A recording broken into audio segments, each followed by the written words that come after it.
Kinuthia Stephen Ngatho.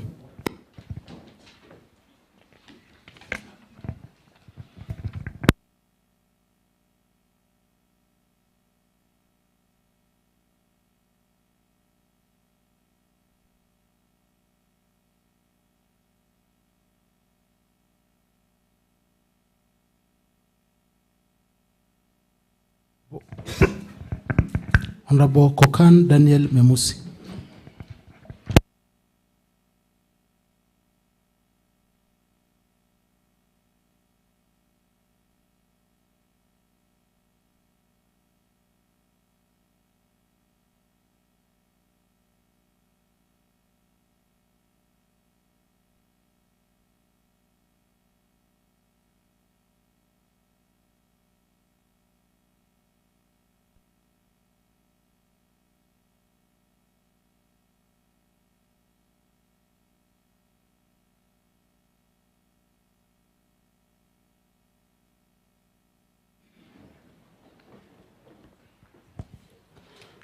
Honorable Committee Judy Ngabata.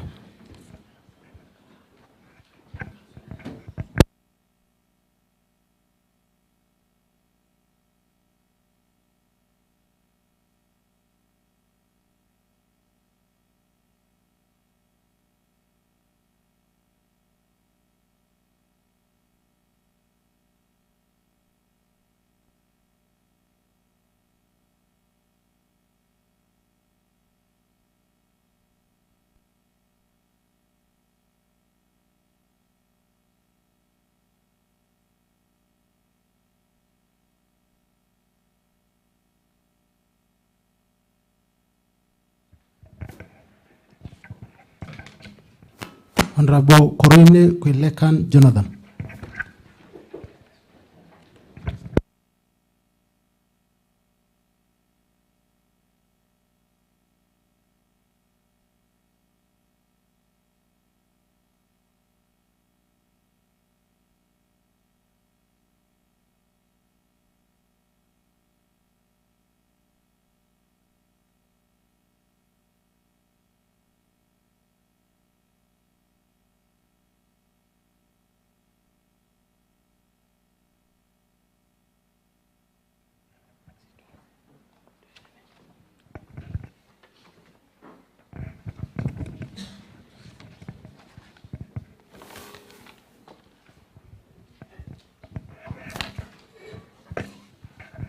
Honorable Lamaron Ann Datai.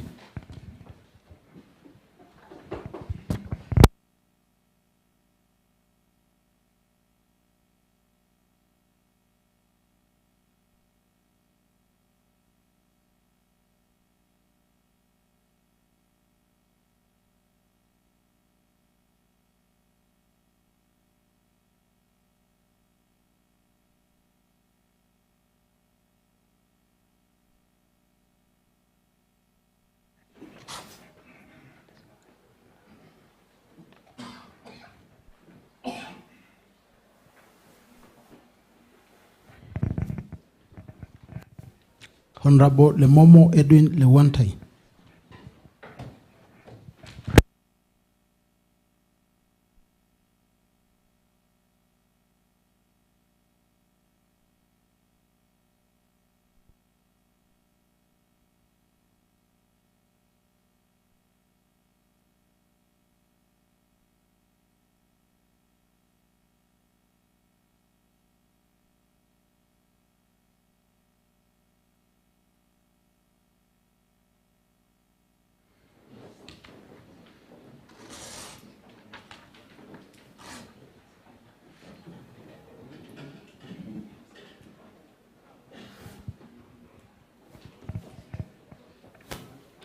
Honorable Lepaiton Jacinta Mamalai.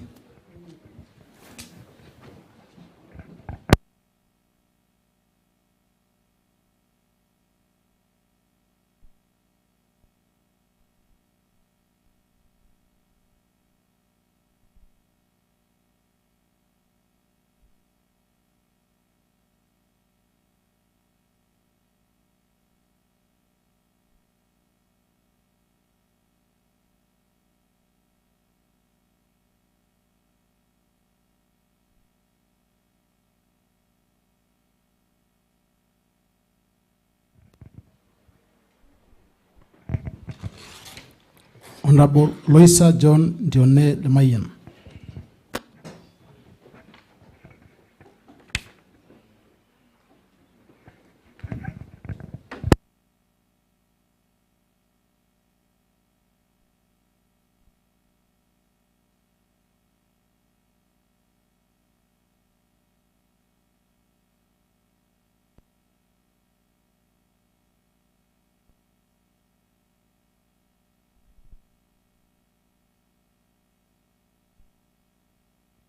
Honorable Masila Titus Madeka.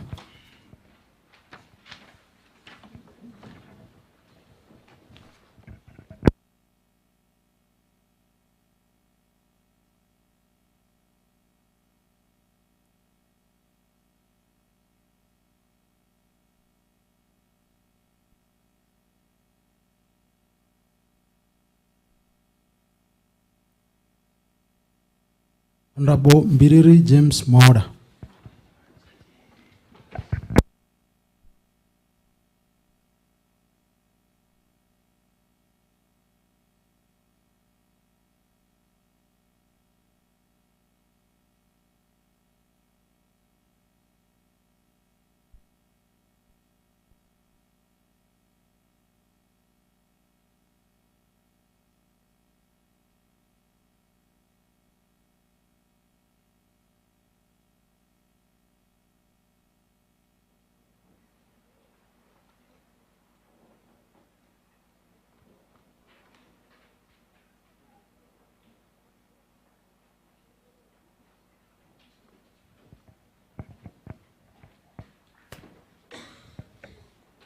Honorable Amelia Muli Evelyn Payaton.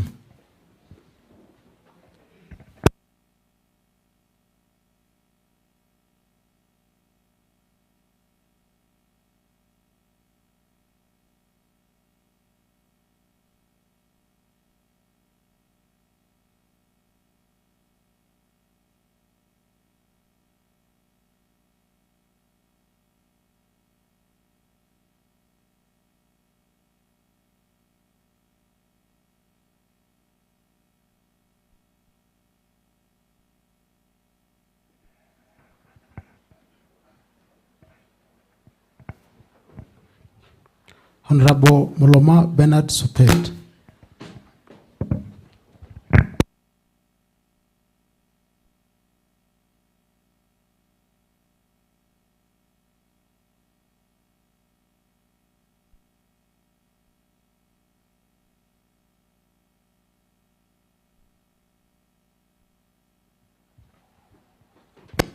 Honorable Mutungi David Mkanini.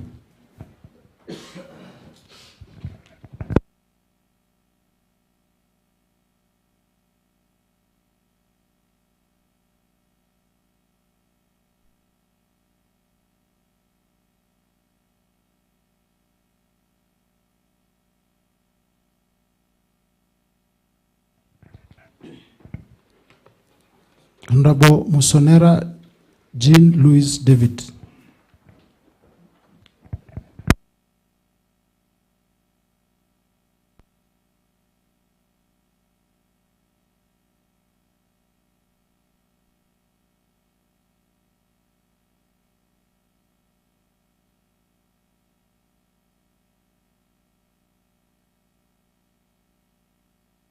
Honorable Nchari Penina Teresi.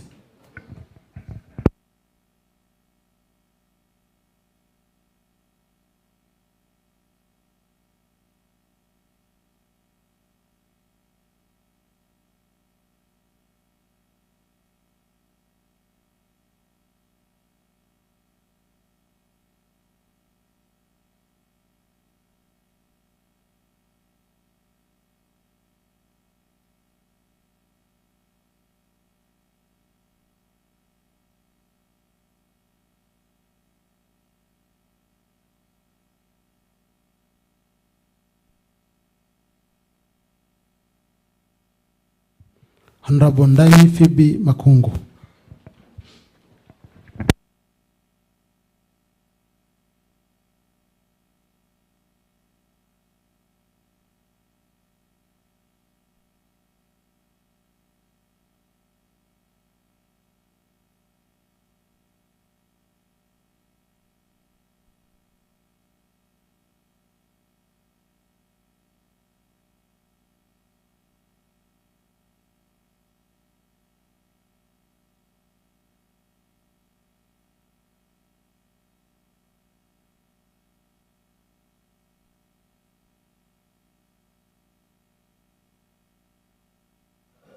Honorable Ndeti Caroline Karuki.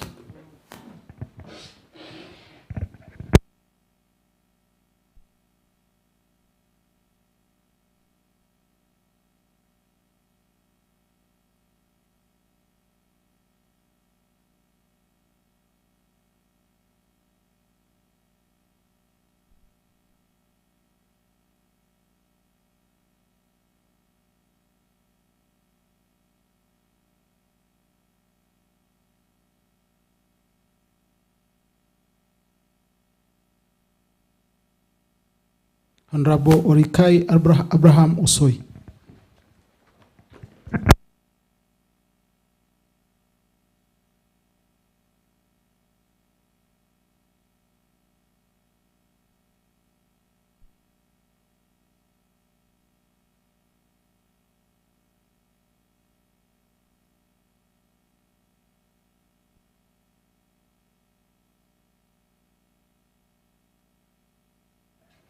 Honorable Mildred Milanoi.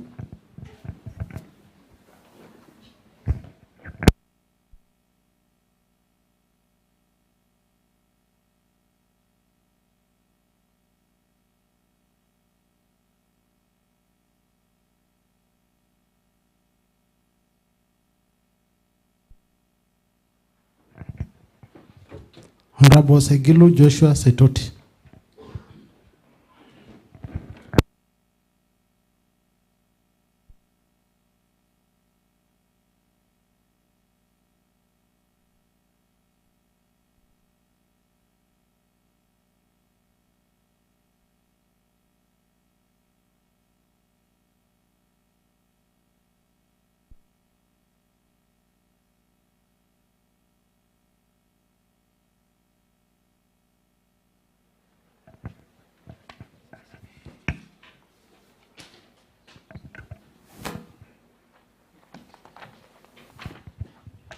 Honorable Saitoti Simon Mumeita.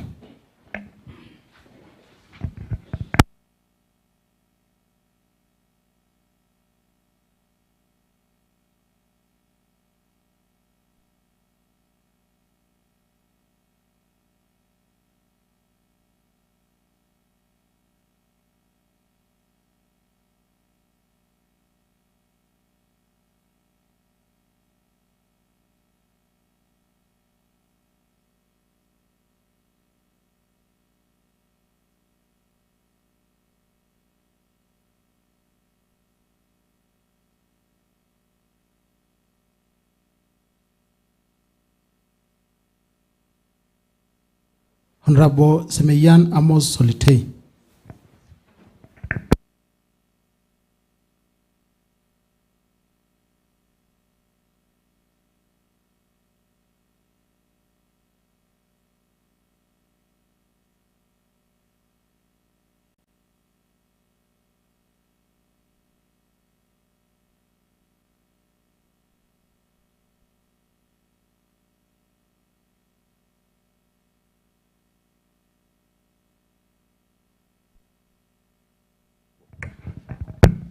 Honorable Sunday Joyce Yapaso.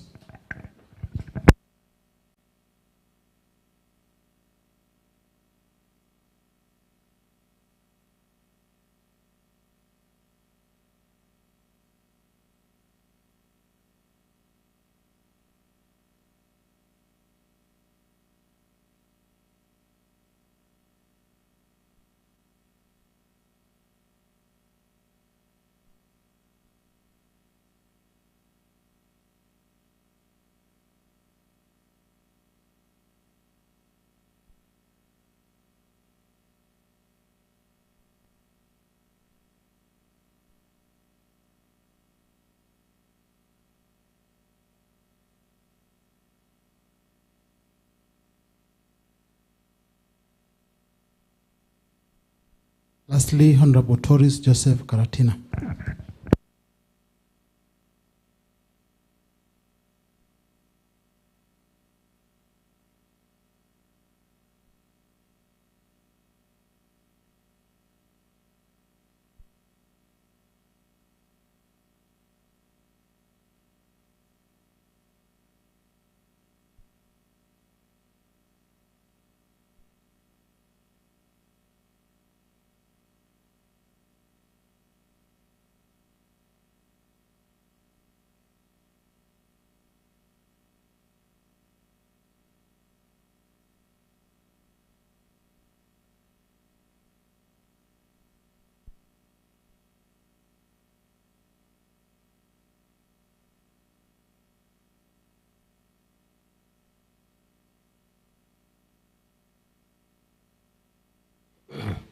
Honorable members,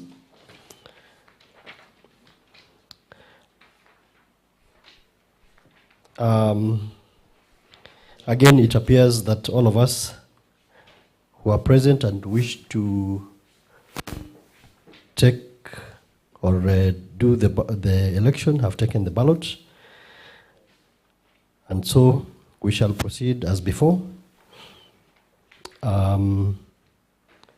I shall order that the ballot box be opened in the presence of the membership. But before that, as before, I shall invite the two agents to come forward and witness the ballot box being opened and tell us to take their positions. I now order that the ballot box be opened before the assembled House. Please unlock the ballot box. We shall proceed as before. We shall examine each ballot one by one and determine the votes for each candidate, and we shall also determine which ones are rejected.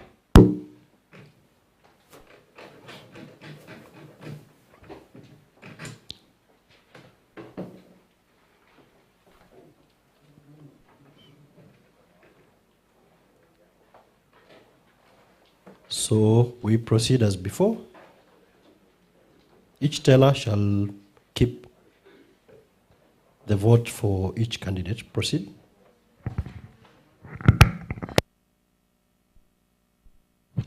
Coin Lombo.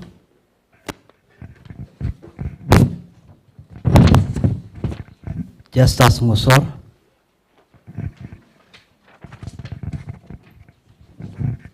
Coin Lompo.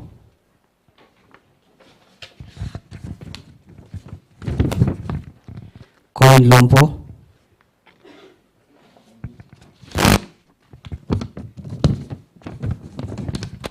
Justus Musor. Coin Lompo.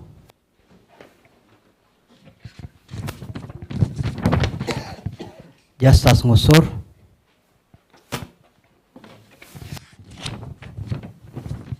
Coin Lompo.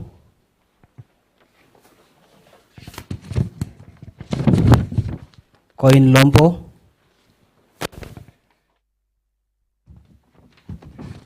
Justus Musur.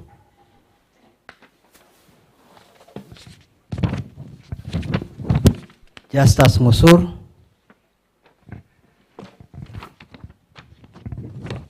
Justus Musur.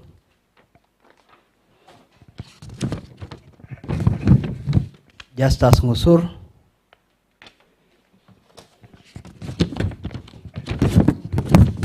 Justus Musur.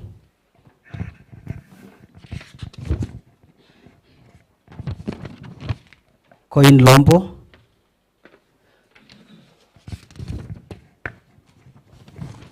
Justus Musur.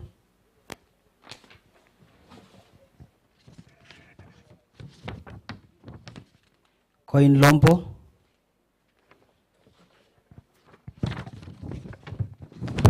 Justus Musur.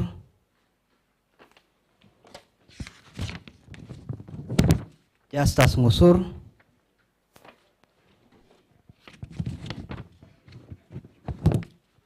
Justus Musur.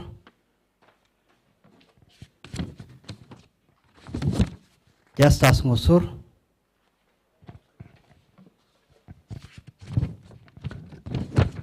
Justus Musur.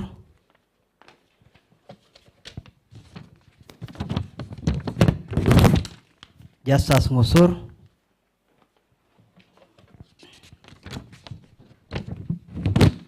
Justus Musur.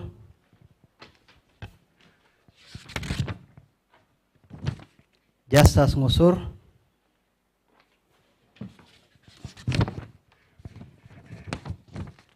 Justus Musur.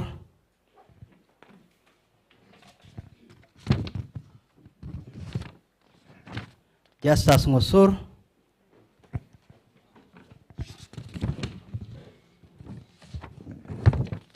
Justus Ngosur,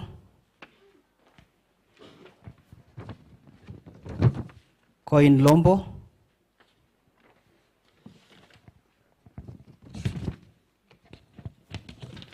Coin Lombo,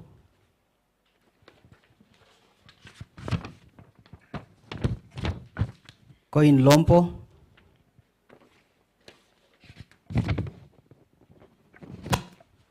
Justus Ngosur,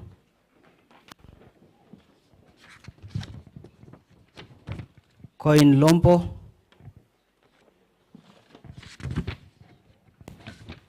Justus Ngosur,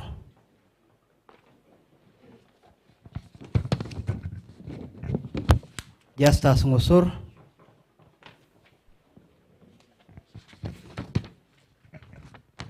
Justus Ngosur,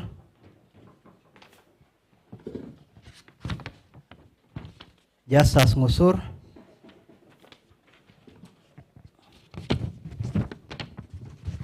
Coin Lombo,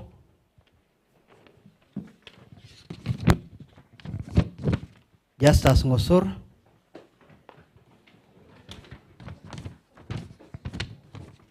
Coin Lombo.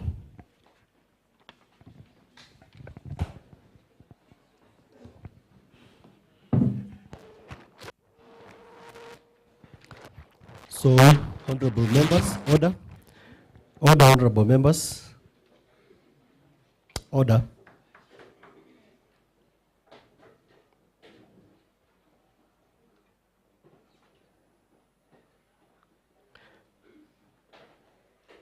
Honorable members, we shall now proceed to count the votes, and we shall start with the votes for candidate number 1, Honorable Justus Kilesi Ngosur.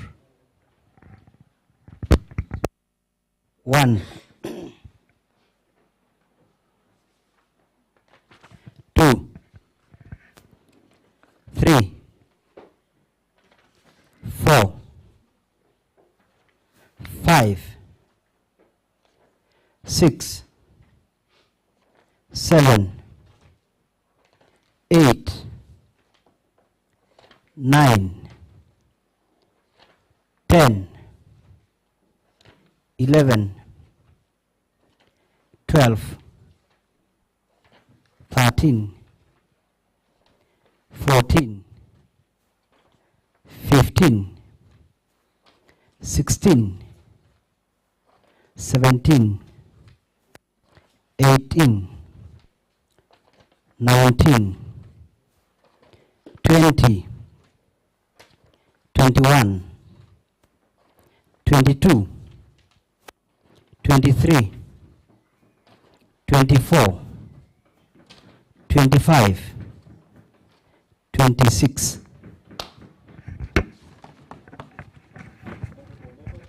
Order. We proceed with the counting for candidate number 2, Mr. Papa Koilombo. 1, 2, 3, 4, 5, 6, 7, 8,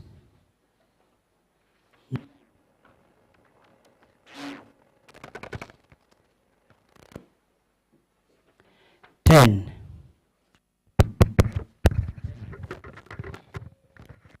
12, 13, 14.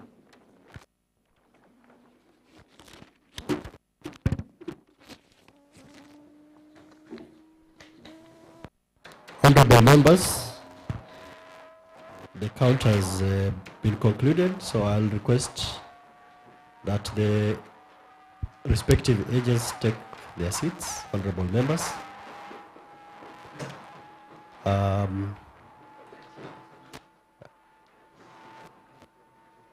Let me wait as the results are being processed.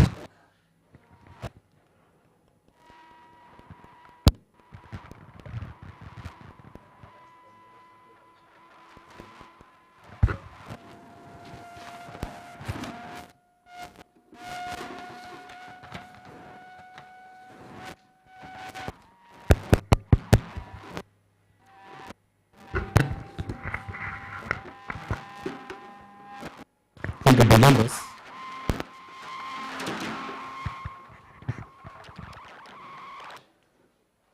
honorable members, I have the results with me, and I am going to declare them as follows. The total votes cast were 40. The number of votes disputed or rejected, 0. Our total valid votes, 40. Candidate number 1, Honorable Justice Kilesi Ngusur, 26 votes. Number 2, candidate number 2, Mr. Coin Lompo Papa, 14 votes. Honorable members, from those results, I wish to now declare the results. And I declare it as follows. Under Standing Order number 7, I do declare that Honorable Justice Kilesi Ngusur, having garnered 26 votes in the further vote, has duly been elected as Speaker of the Kajiado County Assembly. Please, honorable members, if you want to applaud your candidate, you stamp your feet, no clapping. Honorable members, under Standing Order number 10, honorable members, under Standing Order number 10, immediately the results are declared, all the ballot papers used in the elections of a speaker shall be packed and sealed in the presence of the County Assembly, and therefore I shall proceed to pack those ballots. These are the ballots for the first round, sealed in the presence of the House. Sergeant at Arms, please keep these in my office. I have further packed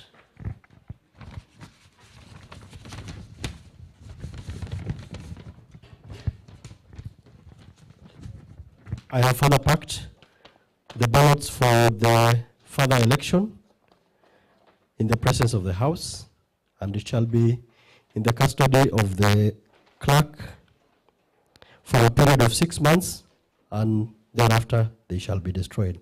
I accordingly direct that the process be conducted.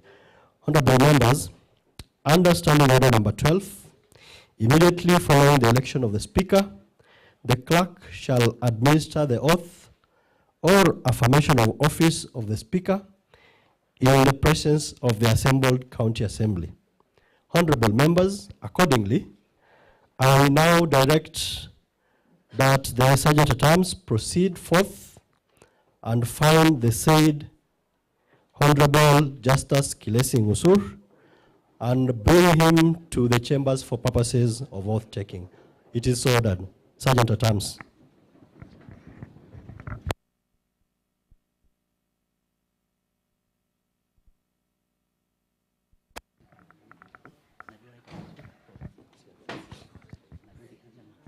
Honorable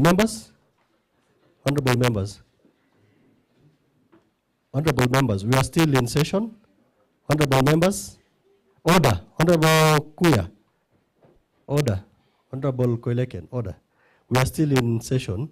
Please resume your seats unless you are going for...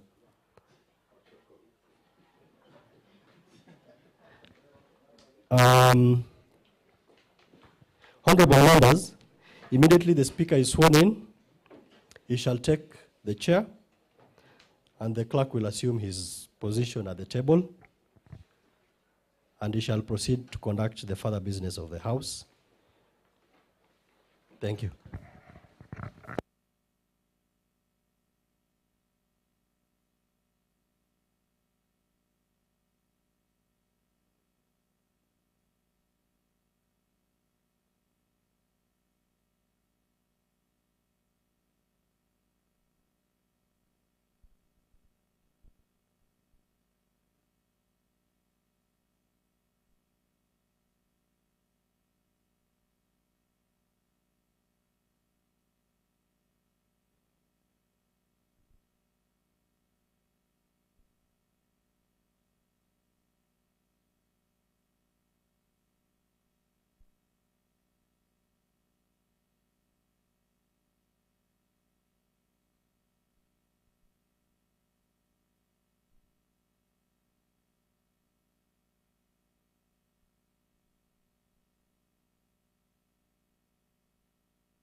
Mr. Clerk, sir, as following your directions, I now present you the elect speaker.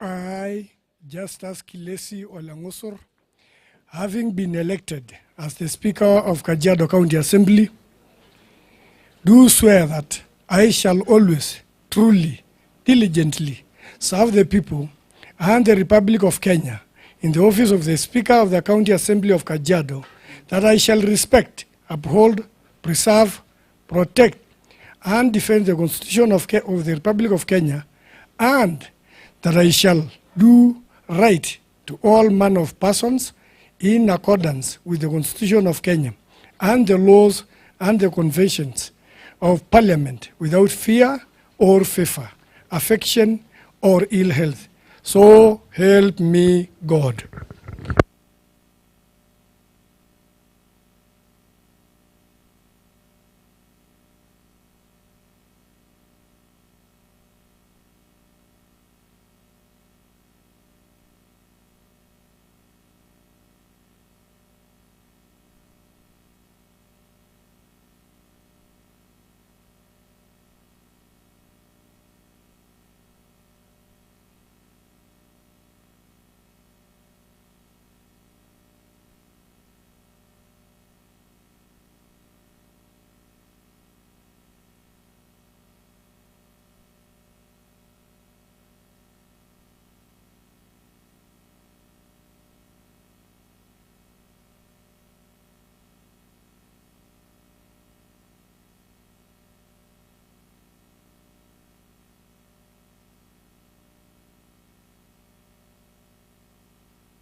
Honorable members, I present to you the Honorable Justice Kilesi Olengusur, Speaker, Third County Assembly. Welcome, Honorable Speaker.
Honorable Speaker, congratulations on your election as the second Speaker of Kajiado County Assembly, on whom falls the greatest responsibility of guardianship of the authority of this House.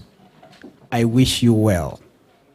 As you embark on discharging the duties of the Speaker, I trust that this bundle of documents containing the Constitution of Kenya 2010, County Governments Act 2011, the Kajiado County Assembly Standing Orders, the Speaker's Rules, and the County Assembly Strategic Plan of 2022 to 2026 will be guidance to you as you settle into office as the second Speaker of the Kajiado County Assembly. Congratulations, Mr. Speaker, sir. Thank you, my senior, and I wish you well in your future engagements. Thank you.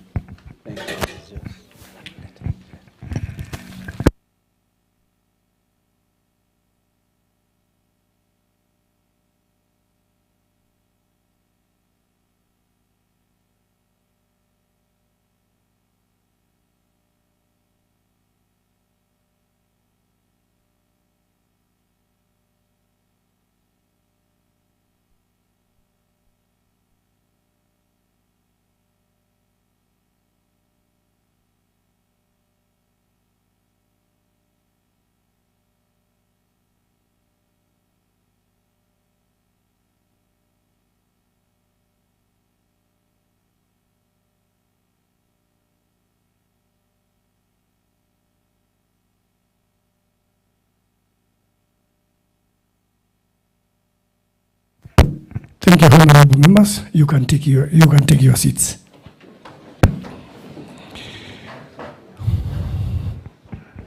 Thank you. Honorable members of the Kajiado County Assembly, distinguished guests, all protocols observed, ladies and gentlemen. It gives me a great pleasure to speak with you today as your new County Assembly Speaker. This is indeed a special day for me, my family, the County Assembly, and the county at large. I want to thank each and every member of this third assembly for having elected me as your Speaker. I appreciate you all for having confidence in me and bestowing me the enormous task on me to be your Speaker. It is a task guided by the counsel of God and advice from you that I am prepared for. I am fully aware of not only honor bestowed on me, but also the responsibilities of leading this important institution of devolved governments. Honorable members, I assure you that your trust will not be in vain. I will carry out my duties as the Speaker of this county in a manner that will benefit your trust and the letter of the spirit of our Constitution. Honorable members, allow me to thank the immediate former Speaker of this House, the Honorable Johnston Osoi, a man of vision, resilience, and a brilliant son of this great county. The Honorable Osoi has been the first Speaker of this County Assembly. He has steered this Assembly since the advent of devolution. He has led the Assembly through two different governments, both with its own peculiarities and different challenges. The Honorable Osoi, great leadership skills were also recognized nationally and was elected by all the 47 county assemblies as the chair of the County Assemblies Forum for 2 terms in a row. He is a man that I will struggle to fit into his shoes. May God bless you and prolong your life. May you find favor in continue serving the people of this great county of Kajiado. Honorable members, allow me also to recognize the great staff of this county assembly, whom I know you agree with me are highly professionals in their disciplines. Led by the clerk of this great assembly, the Honorable Lebo, the team has always great energy and pride in their work. As your speaker, I wish to take this opportunity to thank you and say that I'm very proud to work with you, such a dedicated team. My administration commits to always go out of its way to support you in your work so that we will get a chance to make our individual contributions to the mandate of the County Assembly and the county in general. Honorable members, the devolution journey started in 2010 when the Constitution of Kenya 2010 was actually promulgated. The people of Kenya voted services devolve that will be closer to the people as possible. The legislative that was devolved to the county level, as a result, we enjoy the fruits of the Constitution as an assembly created by them. I stand before you today to share with you the joy of being a servant of the people of Kajiado County, our beloved country, Kenya, for the next 5 years. It is with joy because of the opportunity as every individual and collectively as members of this county assembly, as an institution, to make meaningful change to the lives of the people of Kajiado. It is an opportunity that is twofold. We can utilize it positively or negatively. The aspirations of the people who delegated their sovereignty authority to us is for us to utilize the opportunity positively and give the reasons why, after the next 5 years, they should go back to the ballot and elect us back to the office. Honorable members, the Constitution of Kenya, under Article 185, stipulates the functions of the County Assembly as follows. Legislative role. Honorable members, the institutions give the Assembly powers to make the laws that are necessary for or incidental to the effective performance of functions and exercises of power of the county government under the 4th schedule of the Constitution. We must ensure that any legislation we pass as an assembly will value adding to the people of this great county. Honorable members, to ensure that we produce the quality legislations that can impact our county positively, we must pay extra attention to the legislative agenda of this county. The second mandate is the oversight role.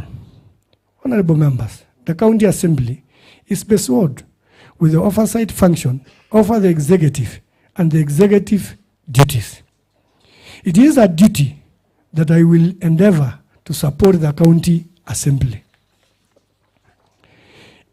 in so that the quality of oversight is above board.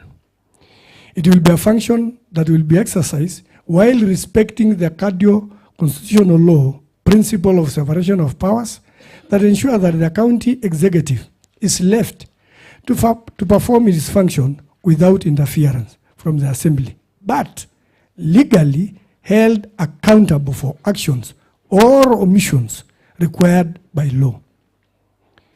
The third role is representation role. Honorable members, as your speaker, I shall strive to offer each and every member a humble opportunity to adequately raise issues of concern to the people you represent, both in the plenary and also in the committees. I am aware that each and every member is here by virtue of being elected or nominated to represent specific constituencies or category of people. Together,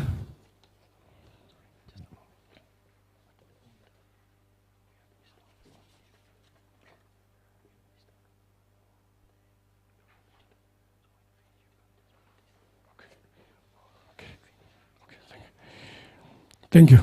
Together, we collect to represent the entire constituency of Kajiado County. It is a duty. We have no other option but to succeed in it. On the expiry of the 5 years, our scorecard will have been published by the electorate. We will collectively and individually be judged for how best we represent this noble county. The people of this county will make decisions that will affect each one of us individually as an assembly. It is my intention to work toward a successful county assembly so that each one of us share the same. Honorable members, the journey of the third county assembly of Kajiado begins today. As we take off, I kindly request each one of you to fasten your seats belts in readiness for a journey of our destiny. A journey through turbulent and smooth space of legislation where we cruise and land together in 5 years' time. And maybe depart individually to our future endeavors. As we take this journey, let's remain united, for divided we run the risk of crashing the plane. But united, we assist each other in the maneuvering of turbulence and enjoy the togetherness when the ride is smooth. Honorable members, Kajiado County constituents are eager to move forward in building this county. We need to desist from sideshows, power games, retrogressive politics, and posturing that aim to delay our grand development plans. Let us be progressively flexible and avoid rigid positions. In this regard, therefore, I urge all of us to summon a new spirit of patriotism and responsibility, where each one of us resolves to pitch in and work harder, smarter, and faster to ensure that our people have a better quality of life in their lifetime. Honorable members, health debates and critiques each other's policies are part of a lively parliamentary process. It is, however, important that members remain conscious that their interaction with each other does not create perception in society that would divide our county into polarized political positions. I'm not propagating for mass support debates in the assembly, but I'm raising the need to be aware of our influence in the public as their representative. Let each one of us, therefore, represent our people with dignity, purpose, and honor. Let the assembly continue to be a living embodiment of the nation building, purpose, solidarity, and unity. Honorable members, as your speaker, I will preserve the powers, privileges, and immunities of this house without which optimal performance would greatly be compromised. As I conclude, I wish to promise full support from my office to the honorable members and staff of the County Assembly in order to enable you perform your functions and deliver to the mandates bestowed on you. I will do my best to capacity building and provide you with the necessary infrastructure that the quality of work output from this assembly is one among the best in the region and in the country. On the same note, I urge for the full cooperation of all in this noble journey. It will not be possible to do it alone. I need the support of the members, staff, and other stakeholders for a better tomorrow. We will need each other. Honorable members, in the coming days, months, and years, I look forward to working with the leadership of the political parties in this assembly to ensure that the County Assembly remain a vibrant, strong people's assembly. A guidepost for nation building and transformation assembly that all Kajiado County constituents are truly proud of. Honorable members, my leadership endeavors to implement the County Assembly Strategic Plan for 2022-2026. I'm also going to champion the completion of the new county assembly chambers to enable you have a proper and modern working spaces. Honorable members, in order to move to the current world and make the assembly a first-class legislature, it will be important to ensure that the assembly is actually digitalized, more so. As we plan to complete the ultra-modern debating chambers, this will also require the upgrading of the Hansard system as well as the necessary infrastructure to support the committee's activities in committee rooms. I therefore, honorable members, wish to request for your support in meeting these aspirations. Honorable members, we are alive to the realities of the just concluded general election, how it has impacted on our assembly. I am aware that out of the 41 members of the second assembly, only 4 members were re-elected to this house. This represents an attrition rate of 90%, the highest this far. With this in mind, it calls for a reflection by each and every member of this assembly to try to understand the reason behind this very high rate. Collectively, we need to work for the betterment of the electors, and more so to do things differently from how they used to do before. Secondly, this brings bear the need for proper capacity building of the members, 90% of which are new, so that they will understand both their mandate and also be best way to do their work. All is not lost in this regard, since our highly trained technical team of clerks, whose technical expertise will be highly dependent on to run committees and the plenary sessions of this assembly. As your speaker, I will do my best to capacity building of all of you to ensure that you effectively do your mandate. With those few remarks and with those many remarks, I wish once again to thank you for the noble opportunity that you have accorded me to serve you. I wish to thank God for His grace and mercy for allowing me to be your speaker. As I conclude, I would like to thank my lovely spouse, children, and family for the support they have given me. May God bless you all, and may God bless Kajiado County and the Republic of Kenya. Lastly, honorable members, may I also finally take this opportunity to thank my competitor, the Honorable Coin Lombo, for the professional conduct of the campaign and elections we took as we were actually campaigning for this particular position. I wish him well. I wish him well, and I'm sure we are going to work together with him.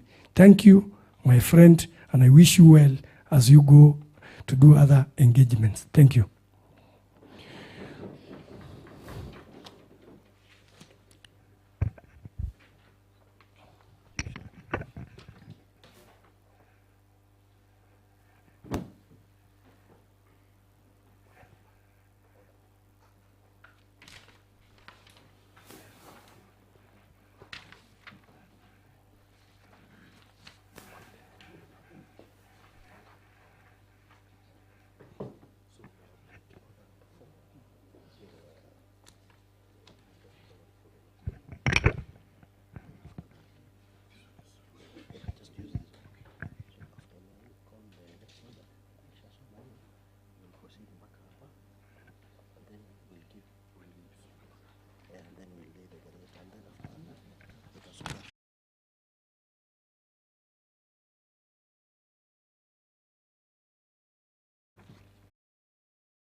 Okay.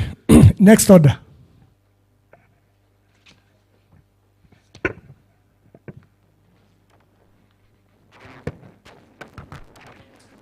Four. Election of Deputy Speaker. Thank you. Honorable members, pursuant to Standing Order number 14, subsection 1 and 4 of the Kajiado County Assembly Standing Orders, which provides as follows. As soon as practicable, after the elections of the Speaker following a general election, the Deputy Speaker shall be elected. The procedure for electing the Deputy Speaker shall, with the necessary modifications, be the same as that of the elections of the Speaker.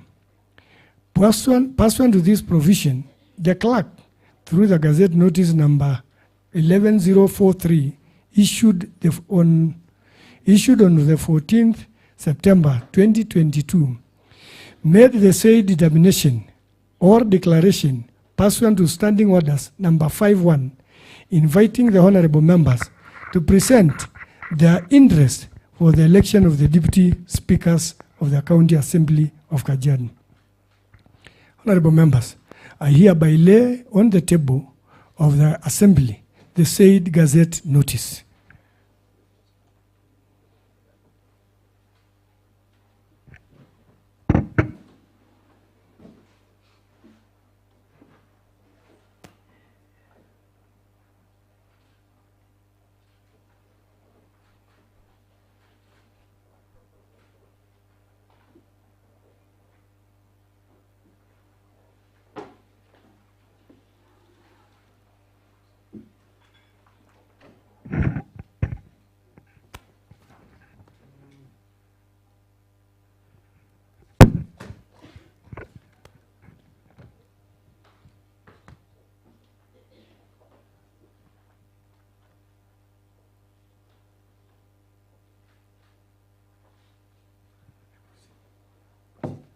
Thank you.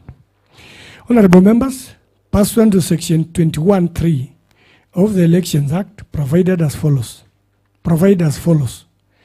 The Deputy Speaker of the County Assembly shall be elected by each County Assembly in accordance with the Standing Orders of the County Assembly from among persons who are members of the County Assembly. Honorable members, Standing Order number 14, paragraph 1 of the Kajiado County Assembly Standing Orders. As soon as possible after the election of the Speaker, following a general election, and chairpersons of committees, that is the Deputy Speaker, shall be elected. Honorable members, pursuant to the said provisions of the Election Act 2011 and the Standing Orders, we shall proceed to discharge the obligation of filling the vacancy in the office of the Deputy Speaker through an election. Pursuant to Standing Order number 55, pursuant to Standing Order number 5, subsection 5 of the Kajiado County Assembly Standing Orders, members were notified of a vacancy in the office of the Deputy Speaker of the Kajiado County Assembly via Gazette Notice number 11,069 of 14 September 2022, and consequent that the following persons collect the nomination papers from the office of the clerk of the Kajiado County Assembly, which activity was undertaken on 15 September 2022 between hours 8 a.m. and 5 p.m., ending on 19 September 2022 between the hours of 8 a.m. to 2 p.m. The following persons collected nomination papers: the Honorable Kukan Daniel Memusi, ID number 2854124. The Honorable Mutungei Joseph, ID number 126520 076. The Honorable Keses Christian Isaac, ID number 22158979. As per the Gazette notice number 11069, a person who collected nomination papers was required to submit completed papers together with the detailed curriculum vitae of each candidate and relevant supporting documents to the office of the clerk of the County Assembly of Kajiado, building in Kajiado, not later than 9 a.m. to 19 September 2022. As of close of the nomination period, 3 candidates listed below have submitted their completed nomination papers together with the relevant supporting documents for the election as Deputy Speaker of the County Assembly of Kajiado. However, the Honorable Keses Christian Isaac of ID number 22158979, pursuant to Standing Order number 8,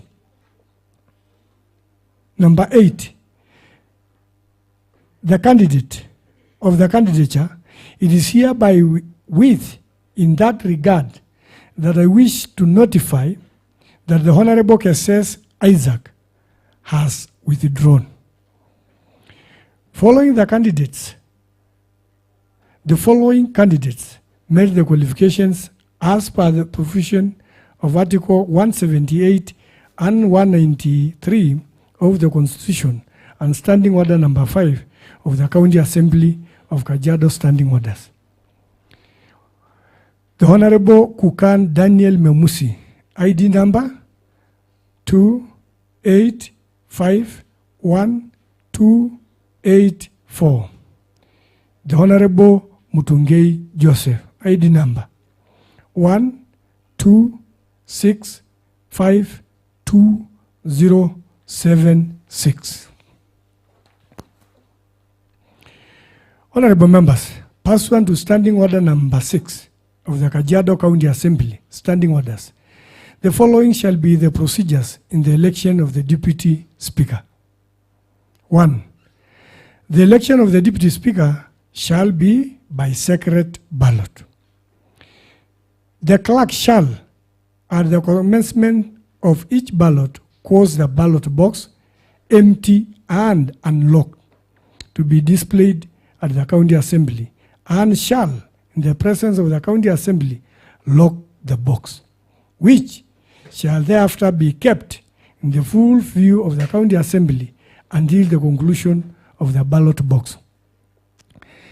The clerk shall issue not more than 1 ballot paper to each member who comes to the table to obtain it, and each member who wishes to vote shall proceed to the booth and designated area provided by the clerk for that purpose and located near to and within reasonable distance of the ballot box, and shall, while there, mark the ballot paper by placing a mark in the space opposite the name of the candidate for whom the member wishes to vote. Fold the marked ballot paper before leaving the booth or area and place the folded ballot paper in the ballot box.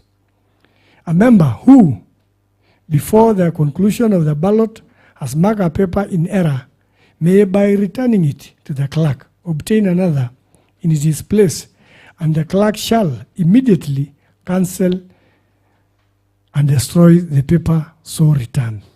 Honorable members, we shall allow each candidate to have an agent for the purpose of confirming the ballot. Please note that the said agents shall only be called upon the conclusion of the ballot before the counting of the ballot. Further, we shall have 2 tellers for the purposes of aiding the presiding officer in the counting of the ballot. Honorable members, having communicated the above procedure, I now request that we proceed with the election. We shall issue the ballot paper in the we shall issue the ballot paper in the order of precedence provided. I now order that the clerk at the table proceed to issue the ballot paper by calling out the names of the honorable members in the order of procedure and one member at a time. Honorable members, it appears. Thank you. Okay. So proceed with the elections.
Honorable Olowesa Joshua Kindei.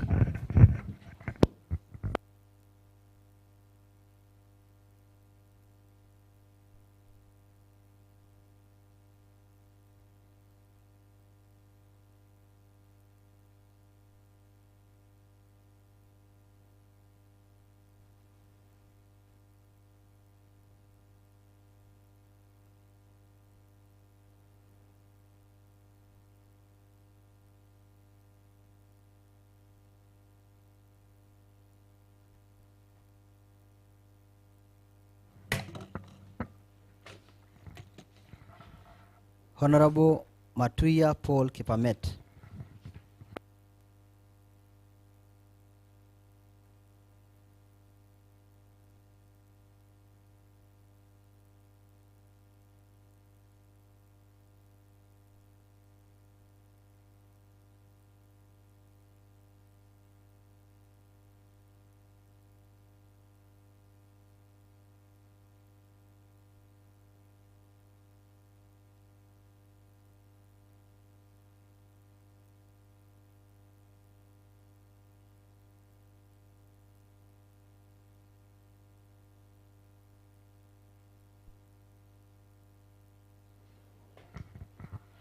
Honorable Muterian Paul Metui.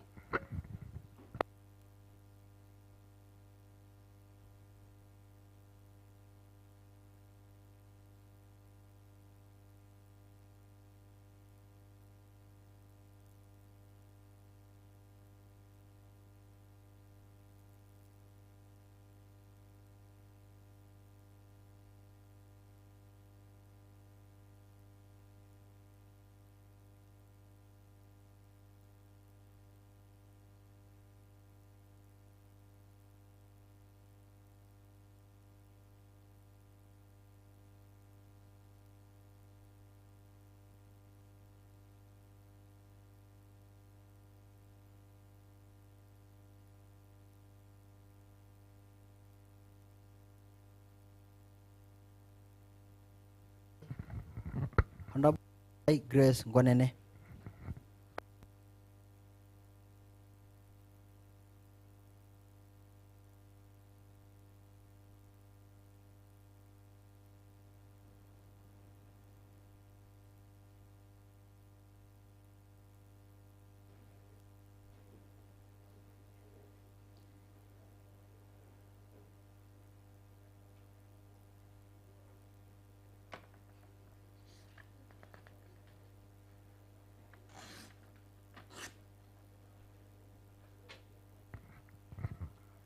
Honorable Mutungei Joseph.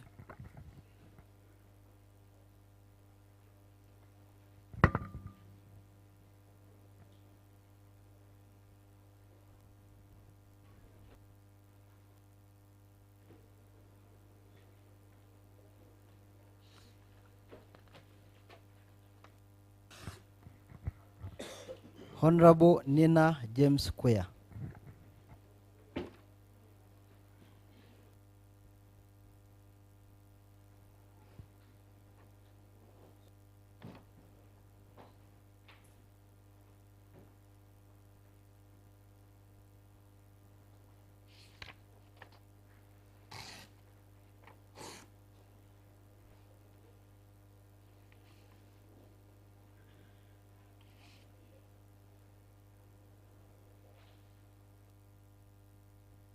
Honorable Kanga Timothy Saigelu.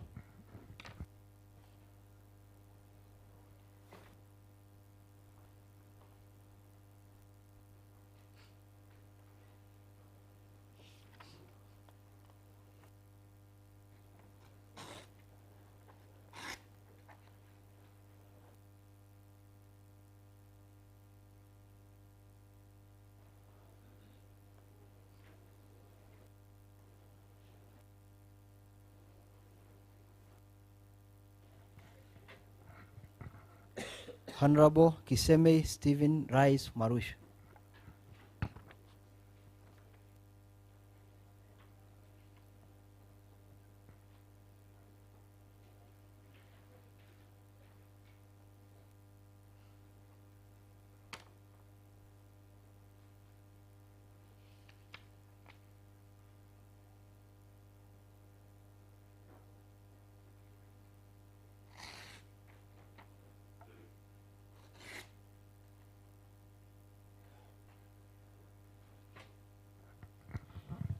Honorable Mutiga John Maina.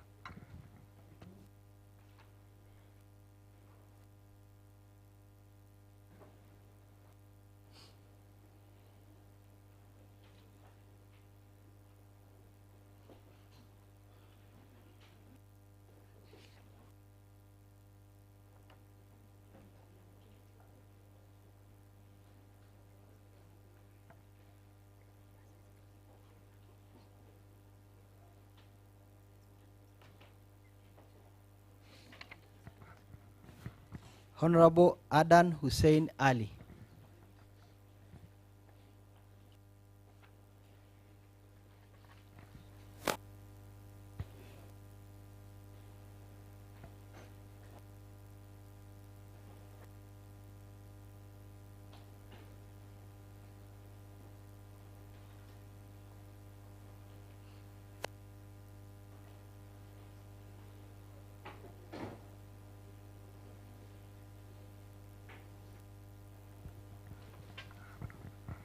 Honorable Angaine Jackson Ningori.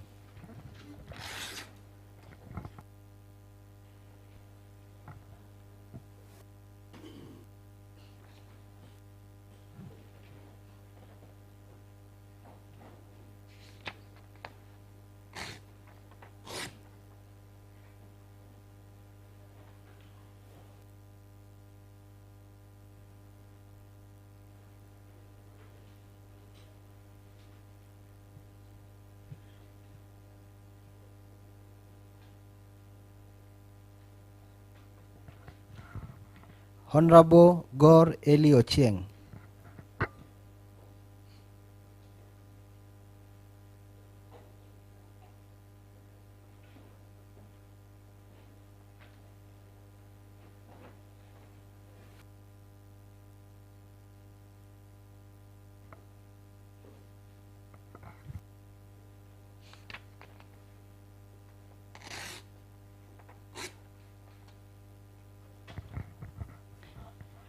Honorable Hamida Yare Haji.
Honorable Karanja Tabitha Wambui.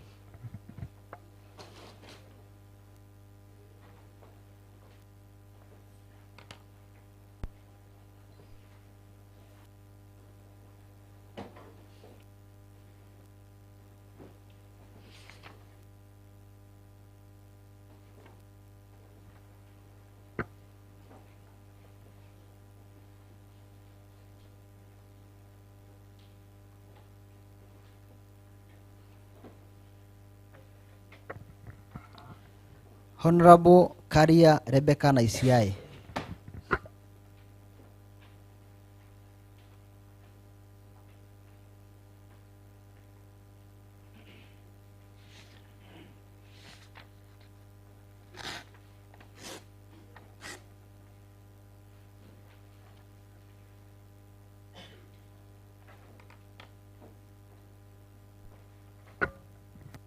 Honorable Keses Kiresian Isaac.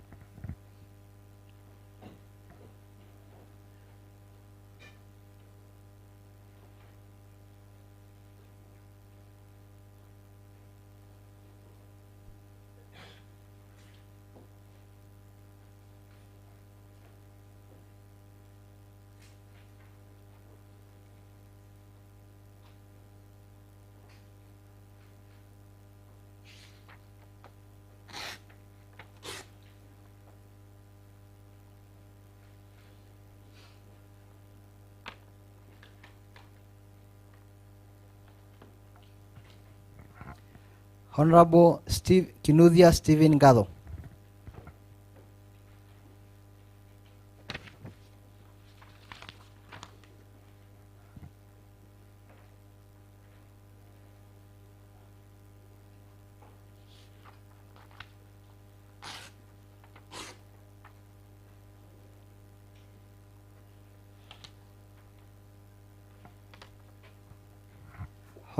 Okan Daniel Musi.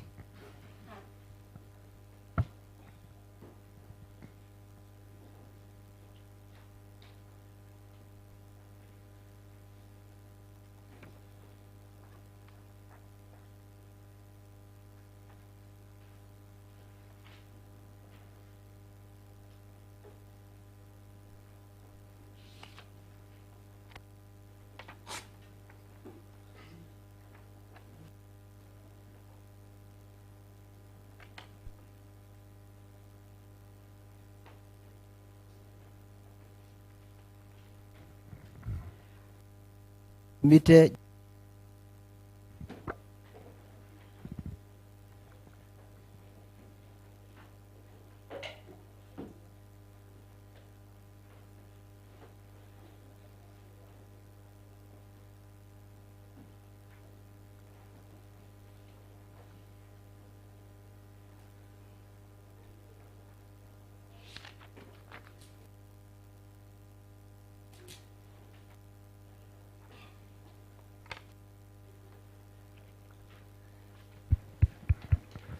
Honorable Koroine Kwelekan Jonathan.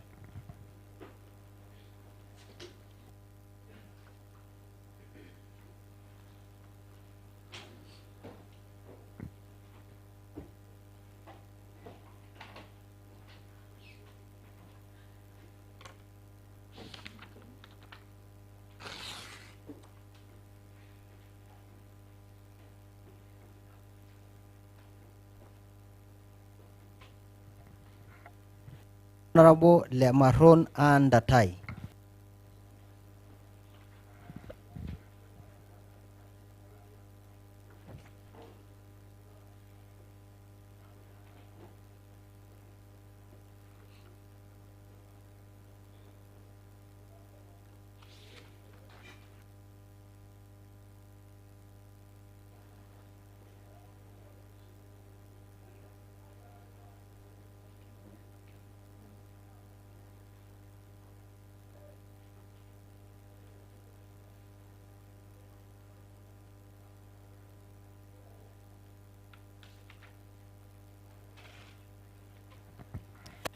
Honorable Lemomo Wandai.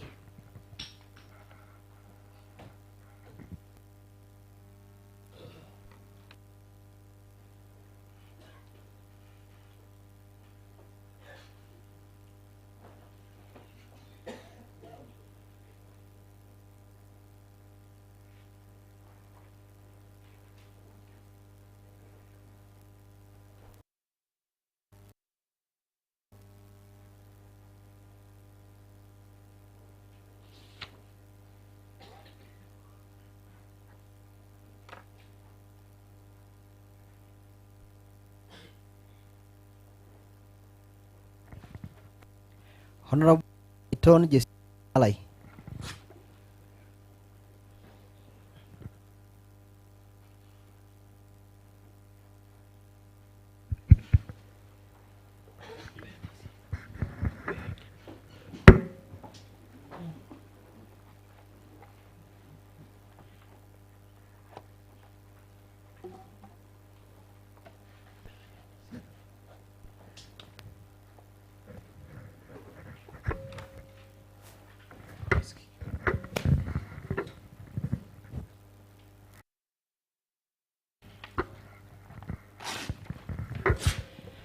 Honorable Loisa John Dioine Lemayan.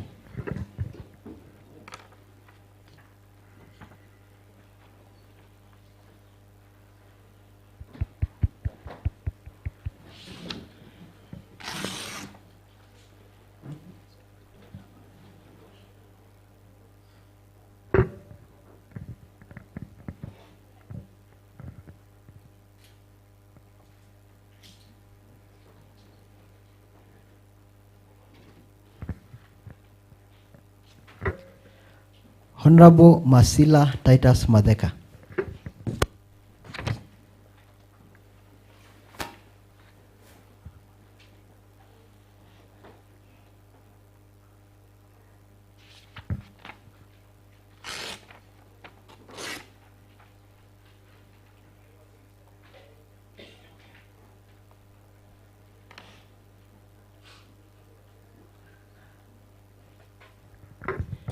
Honorable Mbiriri James Mwaura.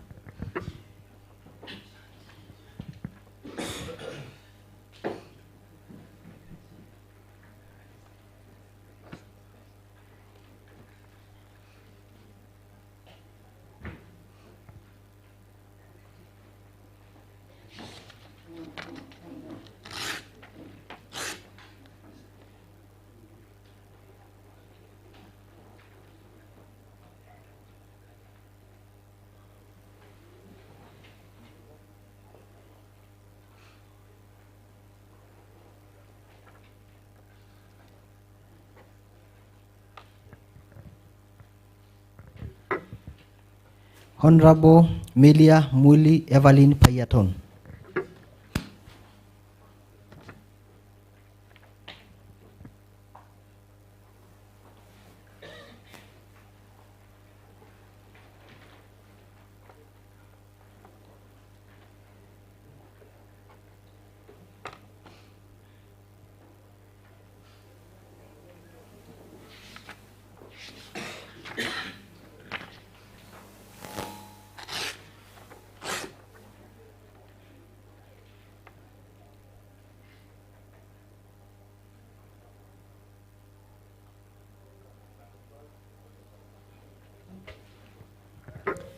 Honorable Moloma Bernard Supet.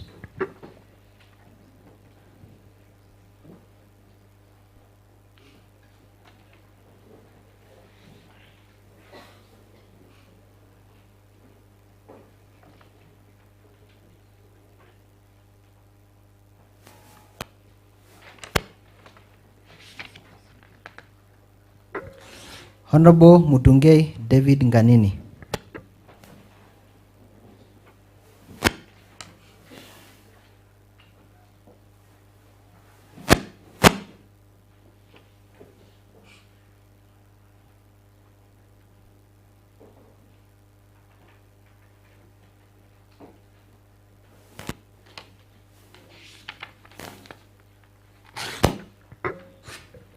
Honorable Musonera Jean Louis David.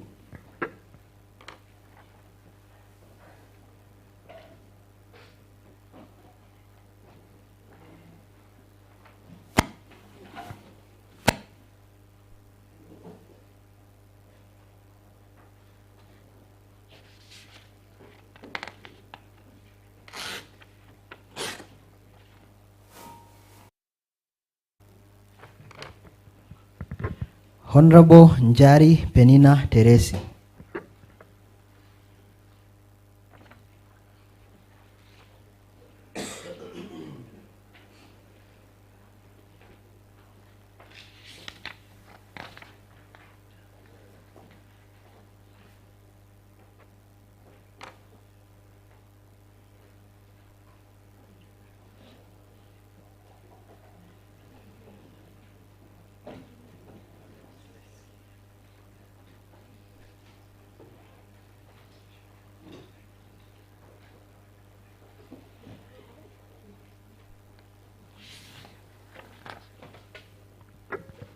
Honorable Ndanyi Phoebe Makungu.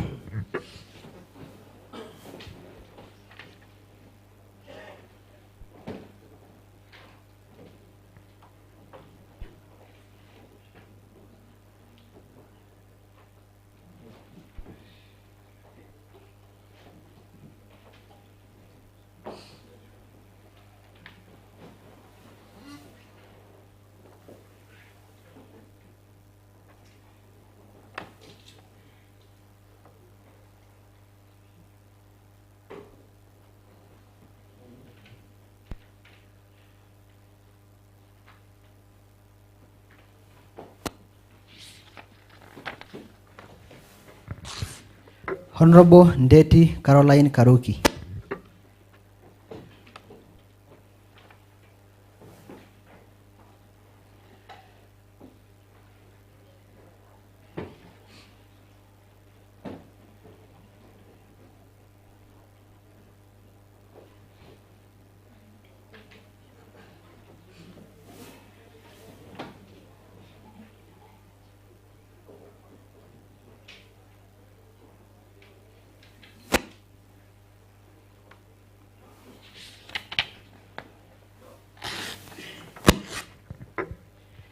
Honorable Orekai Abraham Osoi.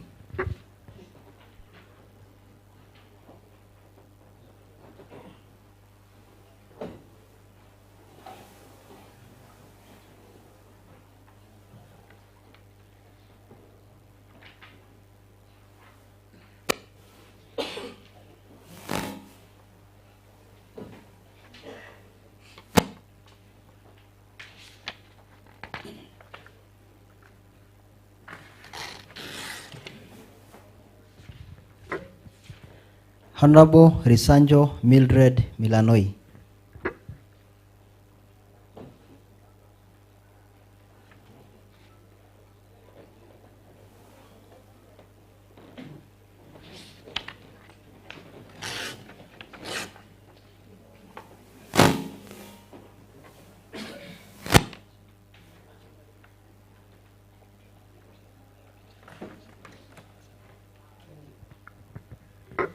Honorable Saigilu Joshua Saitoti.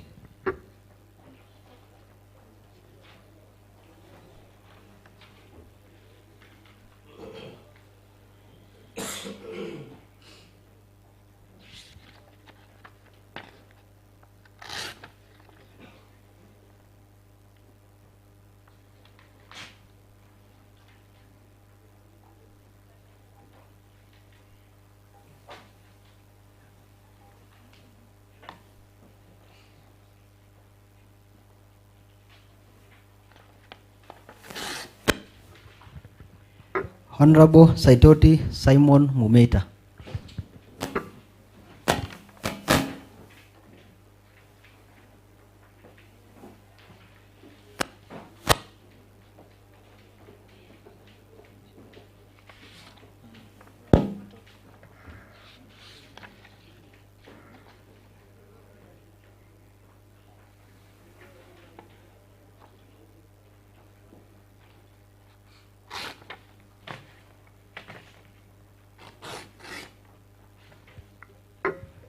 Honorable Semeyan Amos Solitei.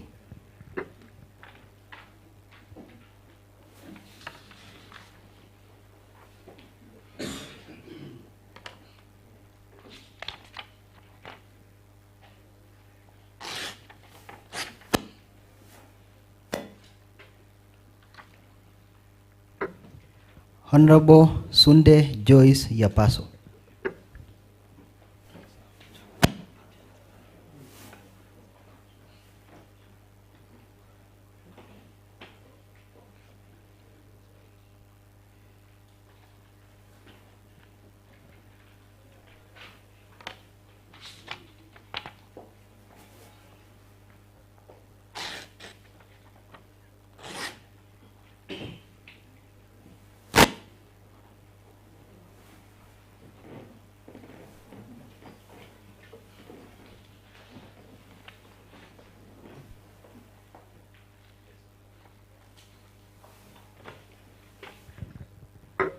finally, Honorable Toris Joseph Karatina.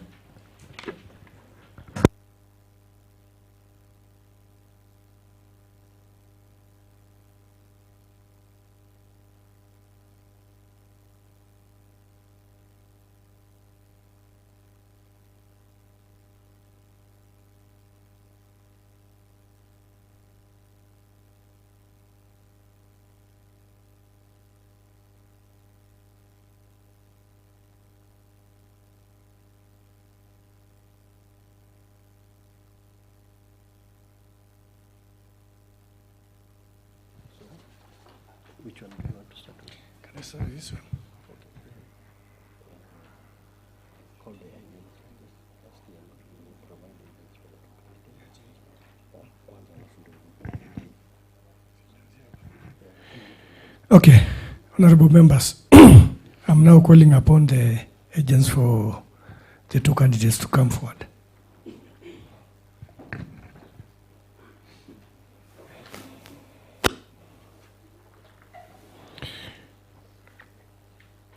Honorable members, it appears to me that all members who are present and who wish to vote have placed their ballot papers in the ballot box. In the circumstances, I order that the ballot box be unlocked.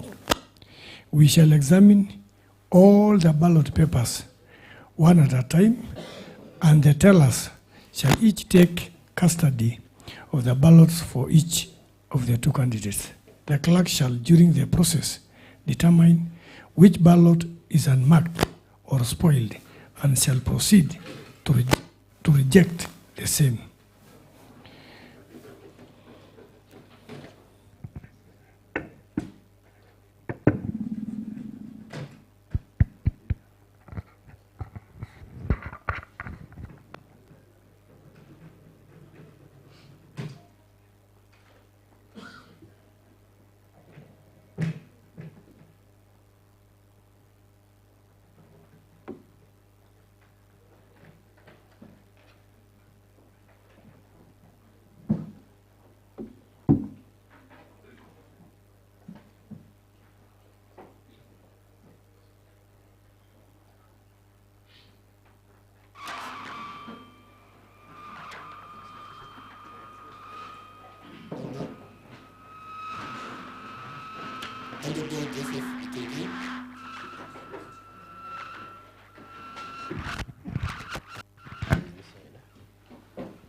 Honorable Mutunke.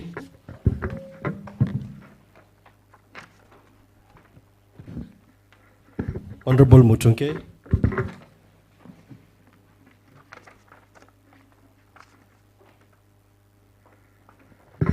Honorable Kukan.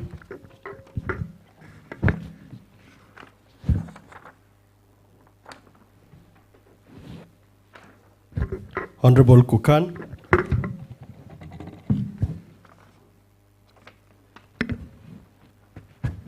Honorable Mutunke.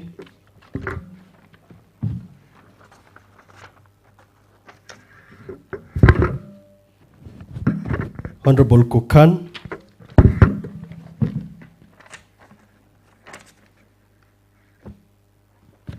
Honorable Kukan.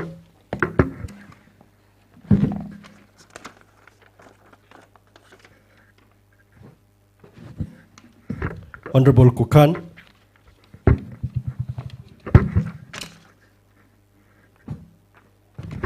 Honorable Kukan.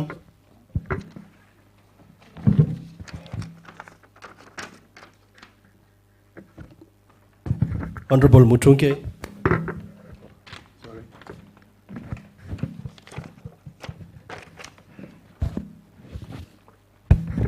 Honorable Mutunke.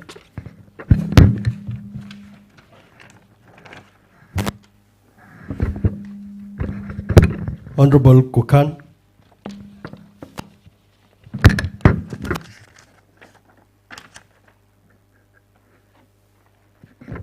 Honorable Kukan.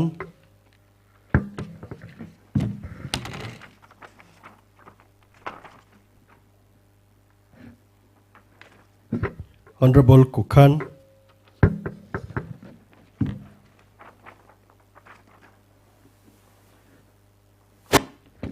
Honorable Kukan.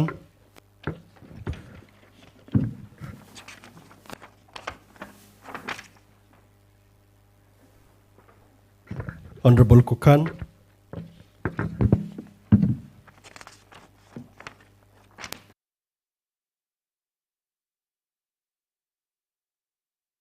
Honorable Kukan.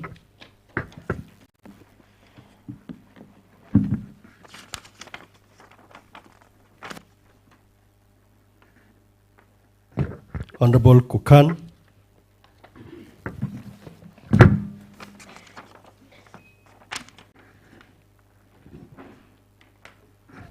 Honorable Kukan.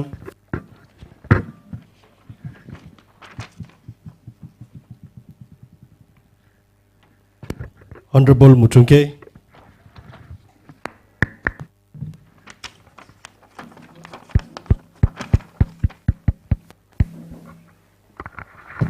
Honorable Kukan.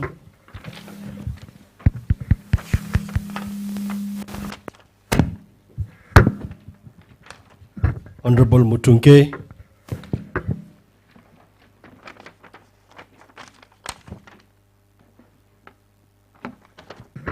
Honorable Kukan.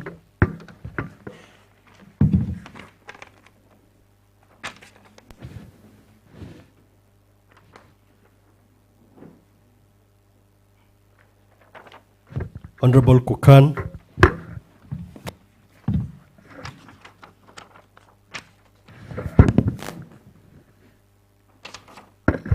Honorable Kukan.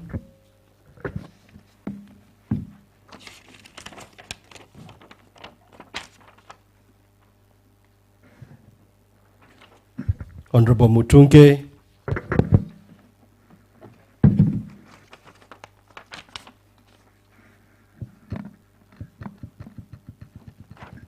Honorable Kukan.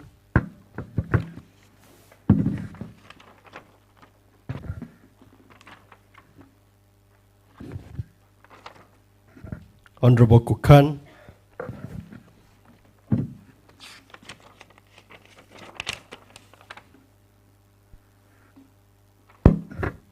Honorable Kukan.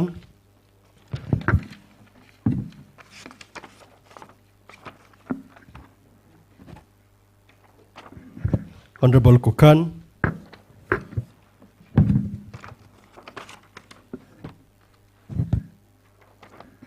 Honorable Kukan.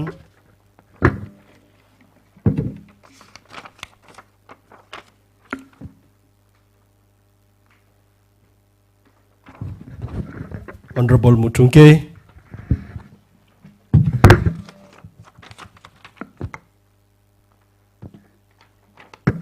Honorable Kukan.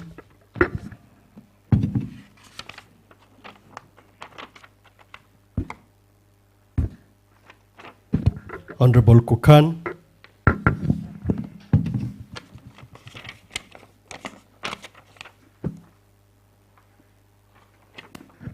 Honorable Kukan.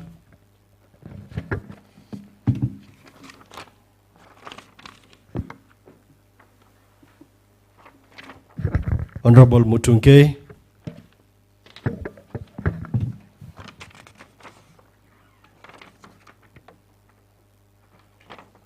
Honorable Kukan.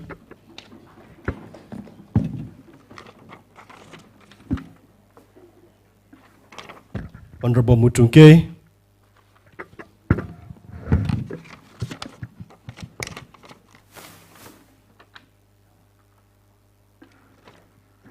Honorable Kukan.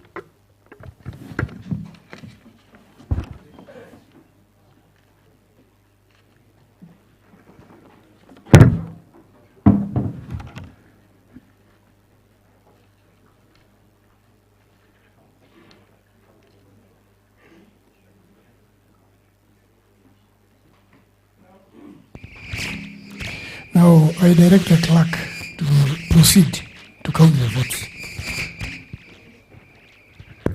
Candidate 1, Honorable Kukan. 1, 2,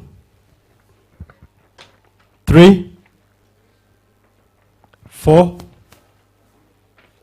5,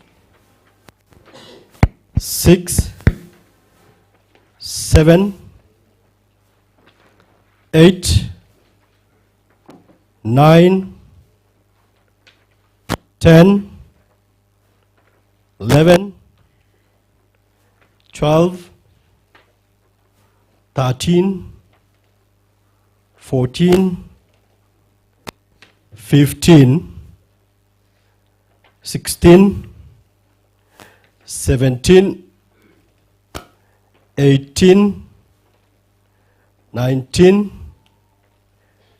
20, 21, 22, 23, 24, 25, 26, 27, 28.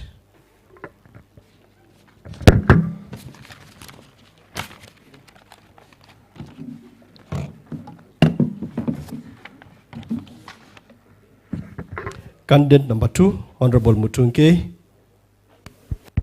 1,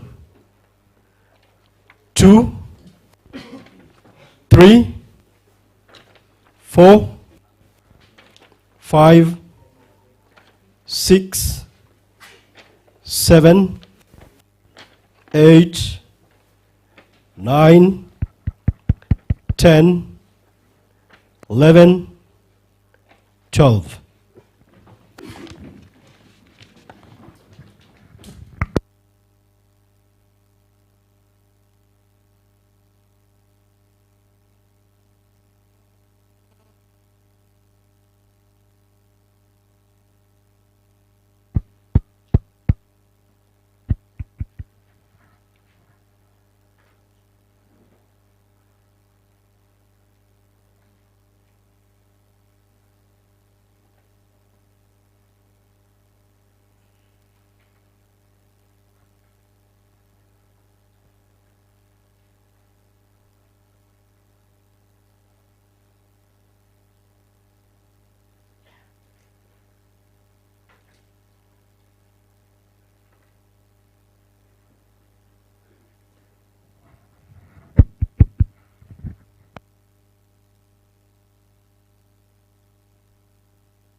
Thank you.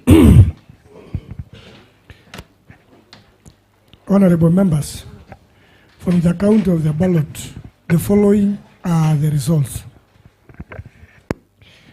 The Honorable total votes cast, 40.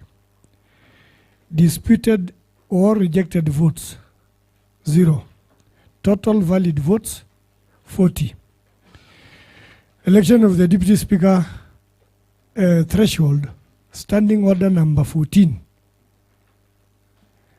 subsection 4. A two-thirds of 40 MCAs is actually 27 members. The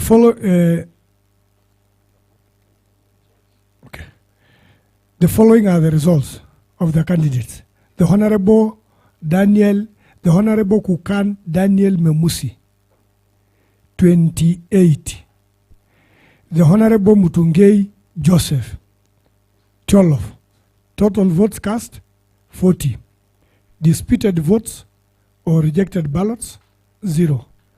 Total valid votes, 40. Election of the Deputy Speaker threshold, Standing Order number 14, subsection 4.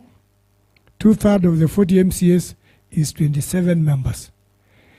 The Honorable Kukan Daniel Memusi has received the two-thirds and is duly elected as the Deputy Speaker of Kajiado County Assembly.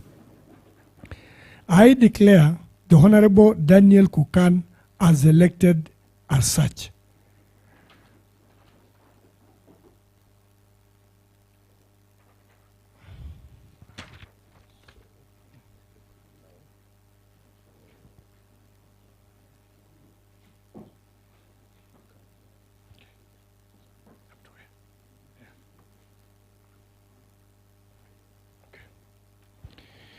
Under Standing Order number 12, immediately following the election of the Speaker, the clerk shall administer the oath or affirmation of office of the Deputy Speaker in the presence of the Assembly, or in the presence of the assembled County Assembly. Accordingly, I now direct that the Sergeant at Arms proceed forth and finds the said Daniel Kukan Memusi and bring him to the chambers for the purposes of oath. I should have been the Deputy Speaker.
I, Daniel Memusi Kokan, having been elected as Deputy Speaker of County Assembly of Kajiado County, do solemnly affirm that I shall always, truly and diligently, serve the people and the Republic of Kenya in the office of the Deputy Speaker of the County Assembly in Kajiado, that I shall respect, uphold, preserve, protect, and defend this Constitution of the Republic of Kenya, and that I shall do right to all manner of persons in accordance with the Constitution of Kenya and the laws and conventions of Parliament, without fear or favor, affection, or ill will.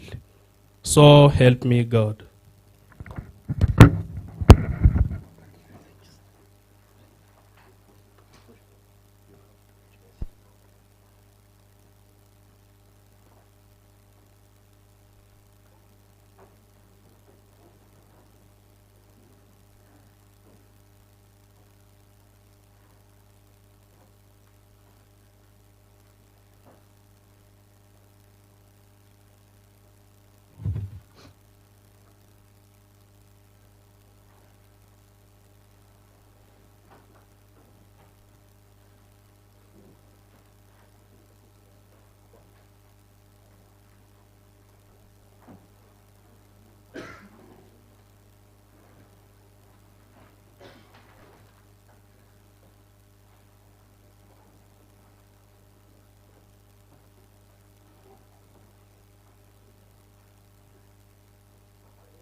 Honorable members,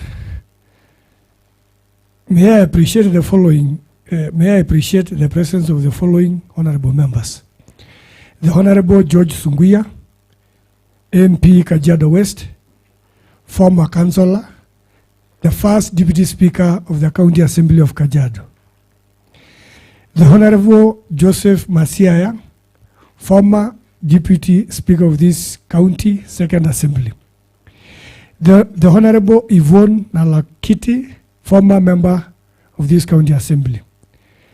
The Honorable Grace Susan, former member of the Second Assembly. The Honorable Dr. Lanoi Parmuat, the spouse of the Speaker Emeritus, Johnson Osoi. The Honorable Kutata. The Honorable Sayanga Kosei, a former councillor and of course a member of the First County Assembly. The Honorable Masa Oleseki, former councillor and a member of the First County Assembly. The Honorable Henry Senteman Kimiti, a former councillor and a member of the First and the Second County Assembly. The Honorable Nderi Merikobo, former councillor and a member of the First County Assembly. The Honorable Julius Ngomea, former councillor of the Old Olkajiado County Council. The Honorable Justus Manyara, the Honorable former councillor of the Old Olkajiado County Councils. Thank you.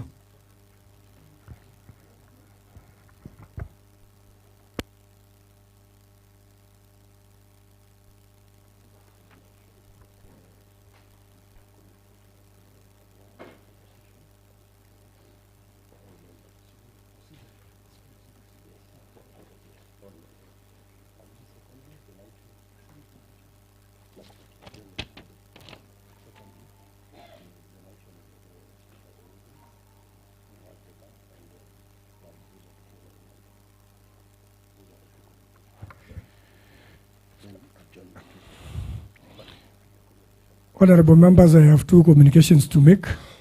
One, the honorable members, as we get out, we proceed directly to the Speaker's office. Secondly, after we take some photos there, we proceed to the Speaker's office for our lunch. Speaker's residence, not office, for lunch. We have some means of transport. We have the bus and other vehicles available for those who will not be able to drive themselves. Finally, next order, adjournment.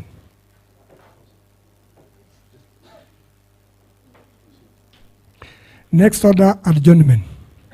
Honorable members, before we adjourn, I would like to make the following communications. That the office of the clerk has been gracious enough to prepare in advance for initial induction of the honorable members. The said induction shall be done or conducted as from the 26th September 2022. Let me repeat again.